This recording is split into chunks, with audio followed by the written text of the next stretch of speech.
Pierce Brosnan is a name that most people associate with the suave, unflappable James Bond. The tuxedo, the chiseled jawline, the voice that could make danger sound inviting. Brosnan became the ultimate fantasy for an entire generation of moviegoers. Yet, behind the well-tailored suit and the suave demeanor lies a life that has been anything but perfect. It's a story of abandonment, love lost to disease, battles for roles, and a quiet strength forged in the crucible of hardship. Pierce Brosnan didn't become James Bond because of what he survived. He became Bond because of it. His life of quiet resilience and loss shaped the very essence of the character he would later embody, making him the man he is today. A boy without a home. Born on May 16, 1953, in the small Irish town of Drogheda, Pierce Brendan Brosnan's life began with hardship. His father, Thomas Brosnan, left before Pierce could even form memories of him, and his mother, May Smith, had to leave her young son to build a future for them both in London. She sent Pierce to live with his maternal grandparents in County Meath, Ireland, where he spent much of his early childhood. The absence of his parents weighed heavily on him. As a young boy, Pierce had no clear understanding of family. His only experience was being passed from one guardian to another, each shift a reminder of the abandonment he never quite understood. This early displacement set the stage for a life of searching, not just for a place to stay, but for a place where he truly belonged. The pain of abandonment. As a child, Pierce was always someone else's problem. Though his grandparents were kind, their care couldn't fill the void left by his mother's absence. The question of, why didn't she stay, echoed in his young mind, though he never voiced it. This sense of emotional dislocation continued as he moved from his grandparents' home to live with an aunt, and later, a family friend. Each transition left him feeling like an outsider, a child whose needs were secondary to the demands of the adults around him. School didn't offer an escape either. At St. Kieran's CBS, Pierce found himself in the role of the quiet observer, the boy who was neither seen nor understood. Art became his refuge, not yet a passion, but a survival mechanism. Drawing and painting were the ways he could disappear, finding solace in creation when the world around him offered little comfort. Reconnection with his mother. At the age of 10, Pierce's mother, May, returned. By then, she had established herself as a nurse in London and remarried. For Pierce, however, the reunion was far from smooth. The woman who was technically his mother now felt like a stranger. She wasn't the warm, nurturing figure Pierce needed. Instead, she was a woman who had built a new life, one that didn't include the son she had left behind. This experience was formative for Pierce, who described himself as always feeling like an outsider in his own life.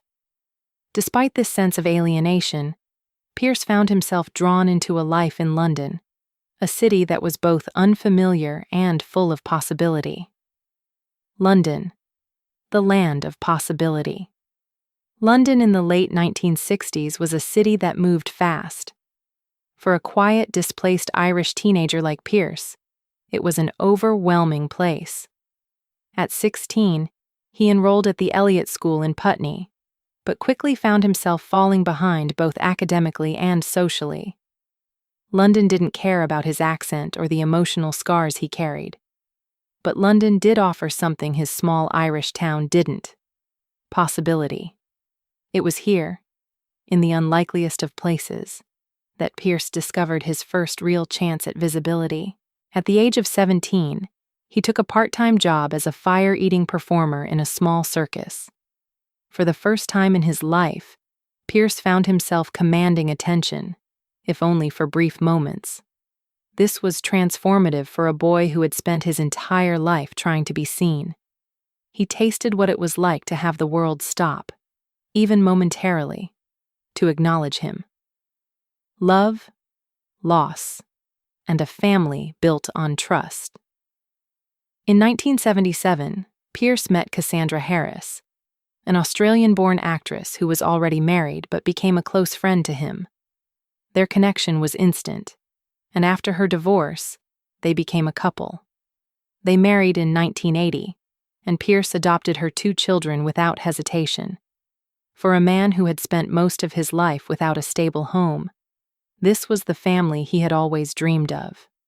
Pierce and Cassandra's life together was filled with love and laughter, and in 1987, they welcomed their son, Sean. However, their happiness was short-lived. Cassandra was diagnosed with ovarian cancer, and suddenly, the life they had built together was overshadowed by her illness.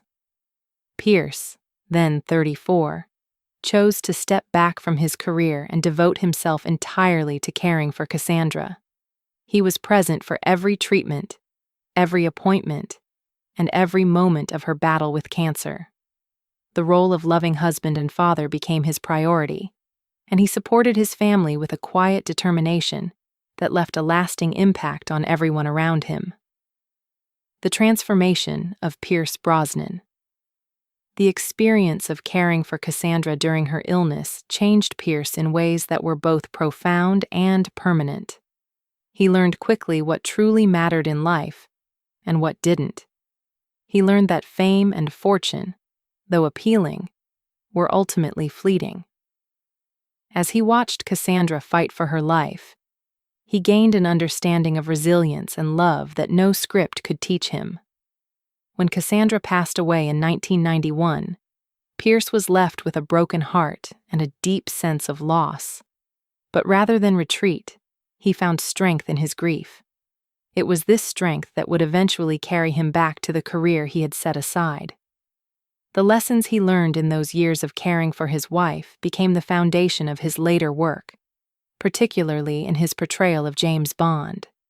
The stillness, the calm, the deep-seated strength, all of it was earned through the losses and challenges of his life, becoming James Bond. In the years following Cassandra's death, Pierce Brosnan's career took off in ways that seemed almost inevitable. In 1995, after years of fighting for the role, he was finally cast as James Bond in GoldenEye. It was a role he had long coveted, but his portrayal of the iconic spy was shaped by far more than just acting talent.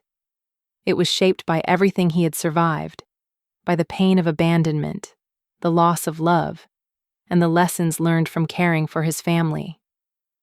When Pierce donned the tuxedo, it wasn't just a costume. It was the manifestation of a man who had spent his entire life searching for a place to belong, and had finally found it in the most unexpected of places. James Bond, the man who appeared to have it all, was in many ways the perfect role for Pierce, a man who had once felt invisible, but had now become the center of attention, not because he sought it, but because he had earned it. The legacy of Pierce Brosnan. Today, Pierce Brosnan is more than just James Bond. He is a man who has navigated profound personal loss, fought for his place in the world, and found peace not in the accolades of fame, but in the quiet moments of love and family. He has built a legacy that transcends the roles he's played, one that is defined by resilience, determination, and an unwavering commitment to those he loves. Pierce Brosnan's story is not just the story of a movie star. It is the story of a man who, against all odds, found his way home.